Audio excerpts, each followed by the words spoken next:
জনাব তারেক জিয়াকে এখন ওই একটা টার্মস আছে জেনাস ফ্যাসেট, মানে দ্বৈত সত্তা, ওনাকে দ্বৈত সত্তা রাখতে হবে। উনি জামাত ইসলামীর বাসায় গেলেন, উনি নাহিদের বাসায় গেলেন, এবং পরের দিন তার এমপিরা গণপরিষদে শপথ নিল না।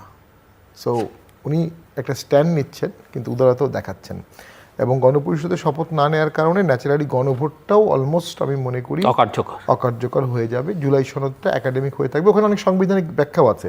আপনি প্রেসিডেন্সিয়াল অর্ডার দিলেন জুলাই সনদের জন্য, কোথায় আছে প্রেসিডেন্ট অর্ডার দিতে পারবে? প্রেসিডেন্ট দিতে হবে অর্ডিন্যান্স, এবং অর্ডিন্যান্স দিতে হবে সংবিধানের মতো করে। সংবিধান অ্যামেন্ডমেন্ট করে আপনি অর্ডিন্যান্স দিতে পারবেন না, আগের কোনো অর্ডিন্যান্স দিয়ে অর্ডিন্যান্স দিতে পারবেন না। আর পার্লামেন্ট যে ল পাস করতে পারবে না, আপনি সেই ল করতে পারবেন না। এখন গণভোট সংবিধানে নাই, প্রেসিডেন্ট বললো গণভোট হবে, তারপর আপনি সংবিধানের অ্যামেন্ডমেন্ট করলেন বাই অর্ডিন্যান্স, যেটা হতে পারে না। তো সেগুলো আমরা তখনও বলেছিলাম, কেউ শোনেনি। আমার মতে ওনার এই পদক্ষেপটা, বিশেষ করে গণপরিষদে শপথ না নেওয়াটা, এটা সংবিধানের প্রতি একটা অত্যন্ত শ্রদ্ধা থাকা, এবং দুটো শপথ হতে পারে না। আপনি প্রথম শপথ নেবেন যে আমি সংবিধানকে সমুন্নত রাখবো, দ্বিতীয় শপথ নিচ্ছেন সংবিধান ভায়োলেট করার। গণপরিষদ সংবিধানে নাই, এবং এখানে একটা খুব ঐতিহাসিক একটা একাডেমিক ডিসকাশন আছে। দুই ধরনের লেজিসলেটিভ পাওয়ার হয়, একটা হচ্ছে বলা হয় প্রাইমারি কনস্টিটিউয়েন্ট পাওয়ার, যেটা ৭২ সালে ছিল। এর পরের যে সংসদগুলো হবে এরা সবাই হচ্ছে সেকেন্ডারি কনস্টিটিউয়েন্ট পাওয়ার, ডেলিগেটেড পাওয়ার। এরা ওই সংবিধানের কিছু অ্যামেন্ডমেন্ট করবে, কিন্তু ফান্ডামেন্টাল স্ট্রাকচার বা পুরো চেঞ্জ করতে পারবে না। যেটা জুলাই সনদ বা অন্যরা করেছে, প্রায় পুরোটাই চেঞ্জ করে ফেলেছে ফান্ডামেন্টাল জায়গাগুলোতে। সেইটার ডেলিগেশন ক্ষমতা তাদেরকে ছিল না। আর সেটা হতে পারতো যদি সংবিধান সাসপেন্ড থাকতো অথবা বাতিল হয়ে যেত। আপনি সংবিধান রেখে গণপরিষদ আছে, আমার মনে হয় এমন কোনো পৃথিবীতে আমি দেশ শুনিনি। যদি এটা গণপরিষদ হচ্ছে সংবিধান সংস্কার গণপরিষদ, কিন্তু গণপরিষদ সংস্কার, তো এরকম কিছু আমরা দেখিনি। তো এখানে আমার মনে হয় বিগত সরকারের কিছুটা কনফ্লিক্টিং অপিনিয়ন ছিল, এবং তারা সামহাও মবের দ্বারা প্রেশারাইজ হয়ে এই জিনিসগুলো করেছে, ইল অ্যাডভাইসড আমি বলবো। আরেকটা হচ্ছে ফ্যামিলি কার্ডটা চমৎকার জিনিস যদি বাস্তবায়ন করতে পারেন, কিন্তু টাকা আসবে কোথা থেকে এটার জন্য? এই ফান্ড শর্টেজটা তো আমাদের আসবে। আমাদের যা ট্যাক্স কালেকশন হয় তা পুরোটাই চলে যায় বেতনে, এবং এই বছর ট্যাক্সের থেকে বেতন বেশি, অর্থাৎ বেতন দিতে হচ্ছে এডিবির টাকা থেকে, লোন থেকে। এর উপর যখন আপনি হিউজ সোশ্যাল ওয়েলফেয়ার স্কিম নেবেন, অলরেডি কিন্তু আছে, আমাদের বয়স্ক ভাতা আছে, বিধবা ভাতা আছে, 10 কেজি চাল আছে, তার সাথে ফ্যামিলি কার্ড যদি আপনি ইমপ্লিমেন্ট করেন, এই অতিরিক্ত টাকাটার সোর্স আছে কিনা এটা একটা দেখতে হবে। আর এই কাজগুলো করা খুবই কঠিন। বিগত সময় টিউনোরা খুব দক্ষতার সাথে করতো, পলিটিক্যাল পার্টি যদি হেল্প না করে এটা করা সম্ভব হয় না। তবে অবশ্যই দেশে যেহেতু প্রচুর মানুষ চাকরি পাচ্ছে না, দরিদ্রতা হার 30 লাখ লোক অতি দরিদ্র হয়ে গেছে, এই ধরনের কার্ড দিতে পারলে মানুষের পুষ্টি বজায় থাকবে, শিক্ষা বজায় থাকবে, এবং তাদের খাদ্যটা বজায় থাকবে। এটি হচ্ছে একটা ইস্যু। আরেকটা ইস্যু যেটা হচ্ছে যে আমরা মনে করি সামনের দিনগুলোতে ওনার সবার সাথে আলাপ করতে হবে, সংসদের বাইরে যারা আছে তাদের সাথেও, এবং উচিত সকল রাজনৈতিক দলের এখন সকল দল মিলে একটা চার্টার করে ফেলা।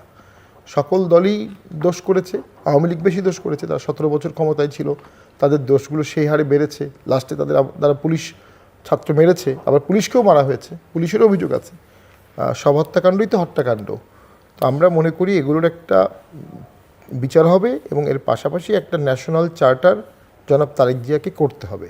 এই চার্টারটা তার জন্য কিছু সুইসাইডাল হবে, তার অপোনেন্ট বাড়বে, কিন্তু দেশটা একটা স্ট্যাবিলিটির দিকে যাবে।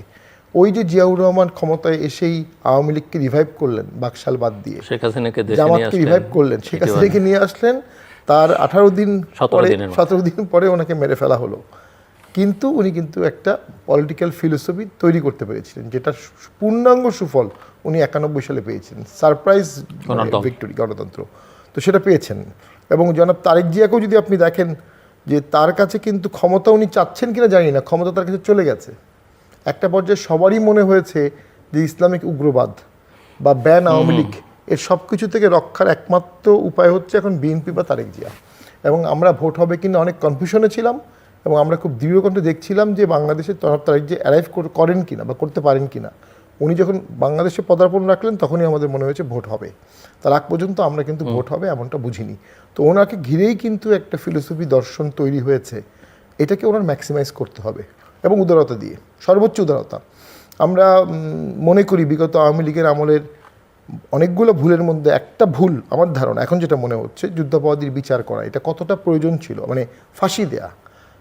যারা যুদ্ধাপরাধী ছিল তারা অনেকেই পরে শপথ নিয়েছে, এমপি হয়েছে, মন্ত্রী হয়েছে, সফলতার সাথে মন্ত্রণালয় চালিয়েছে, আন্দোলন করেছে, আবার জেলে গেছে, ঠিক তাদেরকে বিচার করে 50 বছর পরে ফাঁসি দিতেই হবে, এই মনোভাবটা দেশের রাজনীতিতে একটা ডাইমেনশন চেঞ্জ করে দিয়েছে এবং জামাতকে বাধ্য করেছে জীবনের বিনিময়ে হলেও আন্দোলন করে আওয়ামী লীগকে সরাতে হবে। এই যে জীবনের বিনিময়ে হলেও আন্দোলন করতে হবে, ওই পর্যায়ে কিন্তু আওয়ামী লীগ নিয়ে গিয়েছে, বিএনপিকেও নিয়ে গিয়েছে। তো সেটা যেন কোনোভাবেই বর্তমান সরকার না করে। আরেকটা হচ্ছে, আমরা ইউনূস সরকারের দ্বারা অতিষ্ঠ হয়ে গিয়েছিলাম, জাতীয় পার্টি বিশেষ করে। আমাদেরকে তারা বৈষম্যমূলক আচরণ করেছে, আমাদের পার্টি অফিসে আগুন দিয়েছে, পুলিশ আমাদের মামলা নেয়নি, যা তা অবস্থা। এবং আমরা যে কোনো মূল্যে চাচ্ছিলাম যে সরকার আসুক, ইউনূস সরকার চলে যাক। আমাদের যেন আবার কখনো বলতে না হয় না ইউনূস সরকার এই সরকার থেকে ভালো ছিল। এটা হচ্ছে গিয়ে বিএনপির দায়িত্ব। না, আপনার গণতান্ত্রিক সরকারের তো কোনো বিকল্প নাই, নির্বাচিত সরকারেরও কোনো বিকল্প হয় না আপনার। তো আমরা বাংলাদেশ এখন তো একটা বড় চ্যালেঞ্জ হচ্ছে সবার জন্য পলিটিক্যাল স্পেসটা, মানে যেটা প্রধানমন্ত্রী বলছেন যে দেশটা সবার, যারা তিনি তাদের প্রধানমন্ত্রী যারা তাকে ভোট দিয়েছেন, তিনি তাদের প্রধানমন্ত্রী যারা তাকে ভোট দেননি, তিনি তাদের প্রধানমন্ত্রী যারা ভোট দিতে চাননি। উনি সবার প্রধানমন্ত্রী, হ্যাঁ, উনি বাংলাদেশের প্রধানমন্ত্রী। এখন এই সবাইকে তো আবার সুযোগও দিতে হবে, সিভিক স্পেস, পলিটিক্যাল স্পেস সব কিছু নিশ্চিত করতে হবে। তো একটা তো হচ্ছে যে আপনার আমরা অবশ্য সংকুচিত করবার কোনো লক্ষণ এখনো দেখছি না, বাট স্পেসটা সবার জন্য নিশ্চিত করতে হবে। মানে এই জায়গাটাতে প্রথমত হলো যে আপনার সবার সাথে আলাপ আলোচনা করার এবং একটা ন্যাশনাল আপনার একটা কনসেনসাস একটা তৈরি করার, বাংলাদেশ নিয়ে, বাংলাদেশের ভবিষ্যৎ নিয়ে, এর তো কোনো বিকল্প নেই। এবং সেই সাথে আপনার মানে এর আগে আপনার দেশ যেভাবে পরিচালিত হয়েছে, আগের সরকার দেশ যেভাবে পরিচালনা করেছে, সেইভাবে তো দেশ পরিচালনা করবারও কোনো সুযোগ নেই, সেটা কেউ মেনেও নেবে না।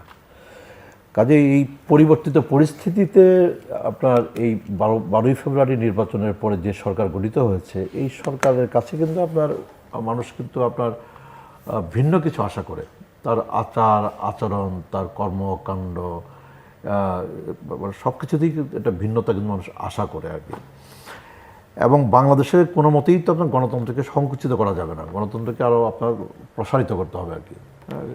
এবং সংকুচিত কি করলে কি হয় সেটা আওয়ামী লীগ দল হিসেবে এখন মর্মে উপলব্ধি করতে পারছে। গণতন্ত্রকে সংকুচিত করার কোনো সুযোগ নাই, আপনার গণতান্ত্রিক অধিকারে হস্তক্ষেপ করার কোনো সুযোগ নাই, আপনার গণতান্ত্রিক অধিকারে আপনার বাধা দেওয়ার কিংবা আপনার কোনো সুযোগ নেই। আপনাকে আপনার কথা বলার সুযোগ দিতে হবে, আপনাকে আপনার দাবি দেওয়া পেশ করবার সুযোগ দিতে হবে, এবং সরকার হিসাবে আপনার কথা সরকারকে শুনতে হবে, আপনার দাবি দেওয়াকে শুনতে হবে, এবং এটা আপনার সাথে একটা আলাপ আলোচনা, একটা পরিবেশ থাকতে হবে, এবং আলাপ আলোচনা করে আপনার এই সব কিছু আপনার সমাধান করতে হবে।